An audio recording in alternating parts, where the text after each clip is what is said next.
আমার প্রিয় প্রবাসী ভাই বোনদের কাছে আমার অনুরোধ নয়, এটা দাবি, আমার এই ভিডিওটা ঝড়ের গতিতে শেয়ার করবেন। আজকে এয়ারপোর্ট নিয়ে একটু গুরুত্বপূর্ণ কথা বলবো। আমাদের এয়ারপোর্টের নাম হযরত শাহজালাল বিমানবন্দর। এটা কে রেখেছে?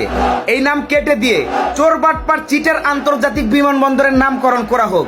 কারণ ওইখানে যারা বসে আছে তাদের মধ্যে অধিকাংশই চোর বাটপার আর বেজন্মা। এই দেশে প্রবাসীদের কি কোনো অবদান নেই? প্রবাসীরা কি দেশের জন্য কিছুই করে না? তাহলে প্রবাসীরা কেন নির্যাতন হচ্ছে এয়ারপোর্টে? প্রতিনিয়ত এমন খবর আসে, প্রতিনিয়ত এভাবেই নির্যাতন হয়ে যাচ্ছে। আমরা কোনো প্রতিকার পাচ্ছি না, আমরা কোনো এটার নিষ্পত্তি পাচ্ছি না। আমরা কিন্তু এত সহজে এটা ছেড়ে দিব না। এবার আঙ্গুল বাঁকা করব, সোজা করে আসলে ঘি উঠবে না। আমরা প্রবাসীরা বিদেশ থেকে কি নিয়ে যাই? হিরোইন, ফেন্সি ডিল, ইয়াবা, নাকি স্বর্ণের পাহাড়, মোবাইলের দোকান? আমরা সামান্য আমাদের কষ্টের উপার্জিত টাকা দিয়ে কিছু মাল সামান নিয়ে যাই, সেটাকে লাগেজ কেটে চেক করতে হবে? তোদেরকে কে দিয়েছে এই অথরিটি? কে দিয়েছে এই সাহস? আমাদের কষ্টের উপার্জনের টাকা দিয়ে কেনা ব্যাগ তোদেরকে কেটে দেখতে হবে?